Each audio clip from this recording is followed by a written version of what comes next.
Et salut à tous, j'espère que vous allez bien. Aujourd'hui, on se retrouve pour les 5 modifications extrêmes. Aujourd'hui, c'est vraiment extrême. Pourquoi? Parce que est-ce que c'est des modifications nécessaires, essentielles?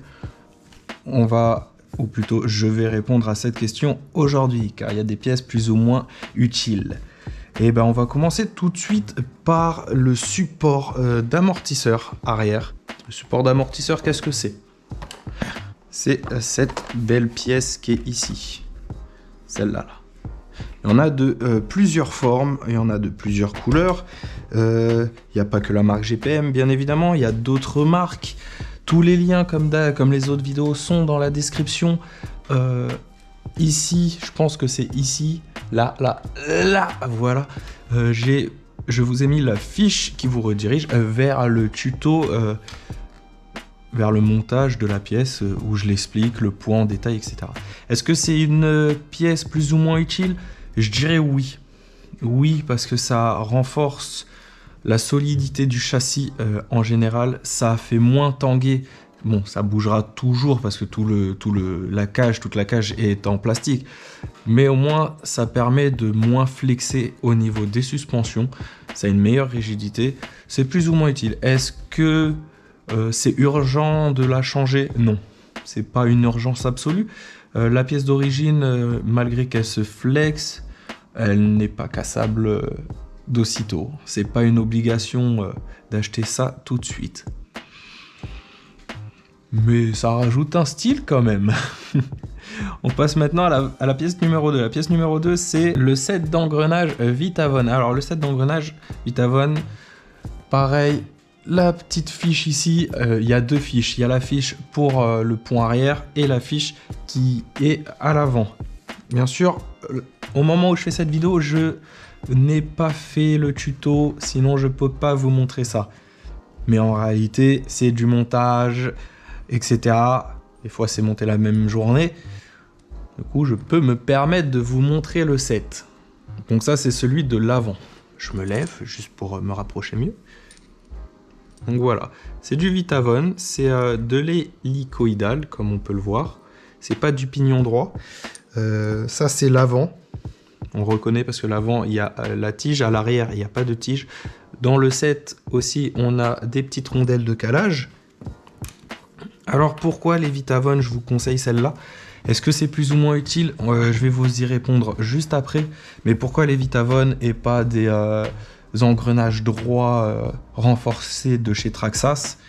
Le prix déjà, c'est exactement pareil que des pignons renforcés, sauf qu'il y a un peu plus de résistance avec les hélicoïdales. Parce que c'est... Comment expliquer ça? Nos boîtes de vitesse mécanique dans nos voitures, que ça soit une automatique ou une manuelle, c'est des engrenages hélicoïdales comme ceci. Donc c'est plus silencieux, et ça dure plus avec le temps. Ça rend aussi le véhicule un peu plus souple à conduire. Et c'est pour ça que je vous les conseille. Et il y a moins de risque de casser une dent aussi.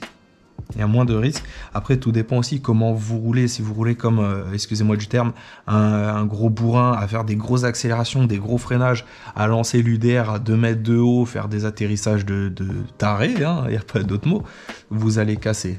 Vous allez les abîmer, certes, mais moins que des pignons droits.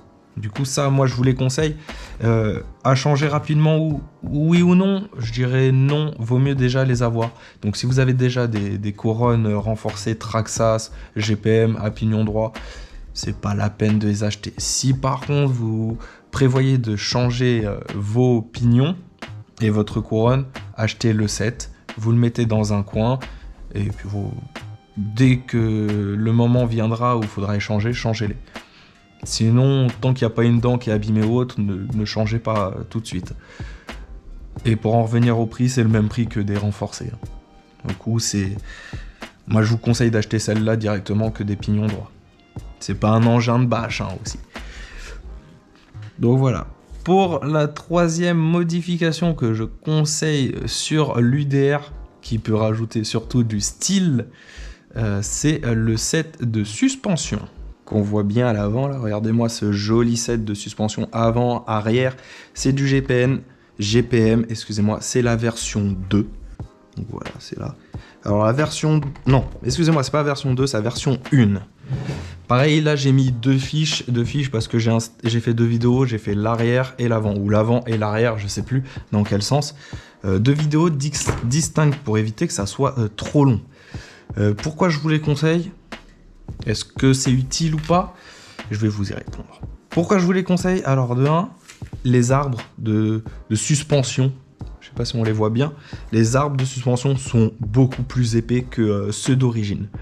Les ressorts sont 0,2 plus épais aussi. Ça veut dire qu'on passe de 1,8 à 2 mm. Donc c'est un poil plus épais, mais ça rend la rigidité un peu mieux.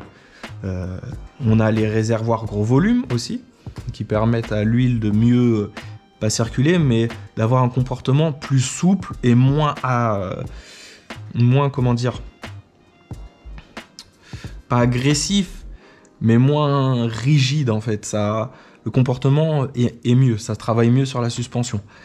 Et pour en revenir, pourquoi je vous conseille les V1 et pas les V2?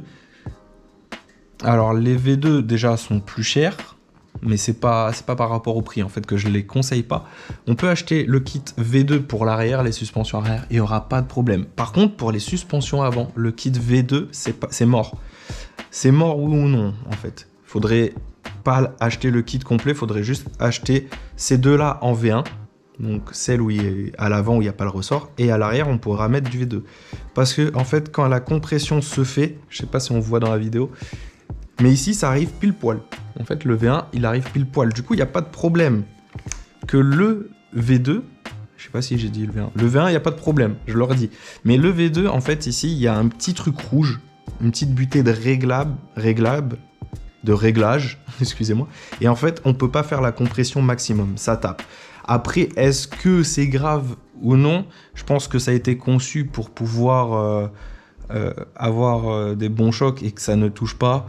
Mais par acquis de conscience, prenez les V1. Les V1, ils sont très bien, ils font très bien le taf. Il n'y a pas la petite vis de réglage de dureté. C'est dommage, mais bon, qu'est-ce qu'on y peut? Donc ça, moi je vous le conseille. Maintenant, pour la 4e pièce et l'avant-dernière, on va passer au pont arrière. Je pense que vous l'avez vu dans plusieurs vidéos. Donc ce gros bloc, là, ce gros bloc. Alors, je vous le conseille, oui ou non. Là, c'est vraiment subjectif. Chacun ses goûts. Le pont arrière en plastique fait très bien le travail. Attendez. Est-ce qu'on verra mieux comme ça? Voilà, là on voit bien. Le pont arrière d'origine fait très bien le travail. Est-ce que c'est plus ou moins utile? Je vais y répondre parce qu'il y a aussi la chaleur. Alors, maintenant, on va parler, est-ce que c'est plus ou moins utile, hein? C'est aller très très vite la phrase. Je vous le conseille pour plusieurs raisons, 2 raisons. Déjà le look réaliste.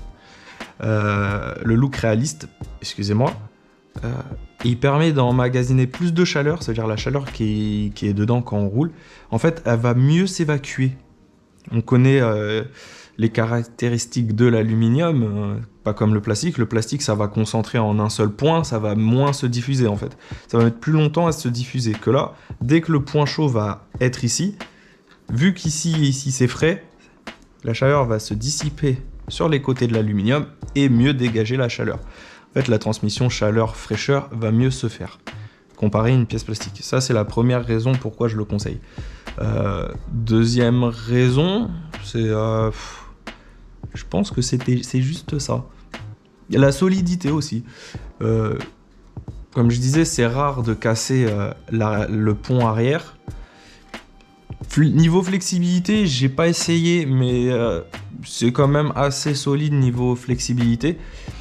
Du coup, est-ce que cette modification extrême est vraiment utile, à part pour diffuser mieux la chaleur? Bon, non. Quoique peut-être à l'avant. Peut-être le carter à l'avant, oui, parce que le plastique se déforme avec le temps. Et quand ça se déforme, les pignons, l'engrenage, tout ça, ça bouge un peu et on abîme plus facilement les roulements. C'est peut-être pour ça aussi que je le conseillais. Après, c'est un peu de la galère. Allez voir la vidéo qui est là, ça sera mieux expliqué.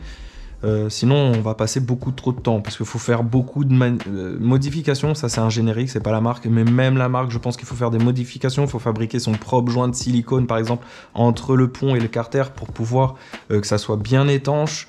Mais tout ça c'est dans la vidéo qui est là.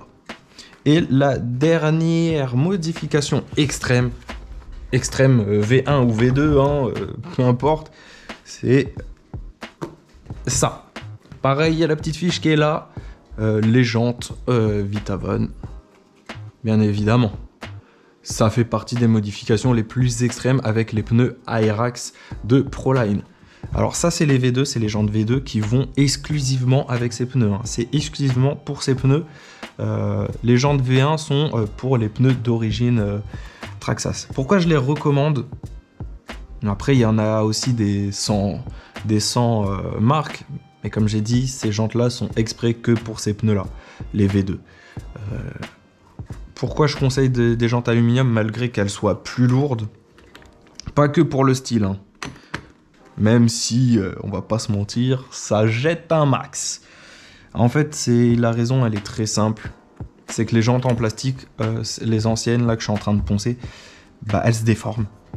Elle se déforme, quand je roule, il y a le plastique qui se déforme, la chute ça se déforme. Du coup ça vient toucher de temps en temps ici, ça vient toucher quelques pièces en plastique, ça les abîme pas forcément, mais il suffit qu'il y ait un caillou qui vient se coincer dedans, il se dégagera moins bien. Bon là on va rayer la jante c'est sûr, mais bon au moins ça sera plus solide. Il y aura moins de risque aussi de fissurer la jante. Les chocs seront mieux. Après voilà, faut voir parce que ça passe juste derrière là, ici là ça passe vraiment juste. Mais au moins ça touchera plus parce que là on voit que ça a frotté ici ça a frotté. Donc ça touchera plus. Après je les ai jamais essayés. Je pense que il y aura toutes les vidéos tuto qui seront sorties avant, pas tuto mais montage, démontage. Toutes les vidéos, les 5 modifications pour débuter, les 5 modifications pour rendre un peu plus solide l'UDR, les 5 modifications les plus extrêmes comme cette vidéo, les 5 modifications juste pour l'esthétisme et pour quelques utilités, mais est-ce que c'est vraiment nécessaire? Il y aura aussi, il y aura déjà toutes ces vidéos qui vont sortir avant, et avant que je les essaye, car je veux poncer à mort, je veux que la mousse elle sorte des pneus avant de les utiliser. Voilà. Donc est-ce que c'est vraiment utile? Moi je dirais ouais. Ouais, est-ce que c'est urgent? Je dirais non. Non. Mais si vous en avez marre de changer que vos mousses de vos pneus, que c'est long, c'est galère, faites-le. Là c'est des bedlocks, c'est peut-être long à changer, mais au moins il n'y a pas besoin d'un décapeur thermique, il n'y a pas besoin de se faire chier avec de la colle. C'est une fois que c'est tout dévissé, on enlève notre pneu, on remet un nouveau pneu. La paire de pneus ça coûte aussi cher que...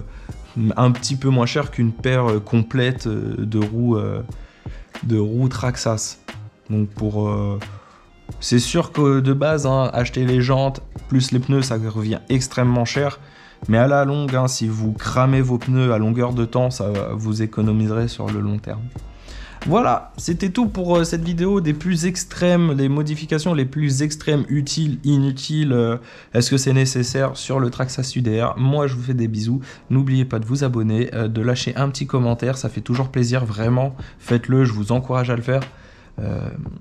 Toute question est la bienvenue. Bien sûr, pas de grossièreté ou autre, vous serez strike directement. Votre commentaire sera strike évidemment, mais je vous bannirai pas pour ça. Restez courtois.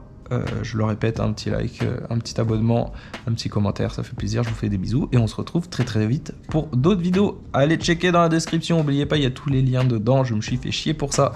Salut!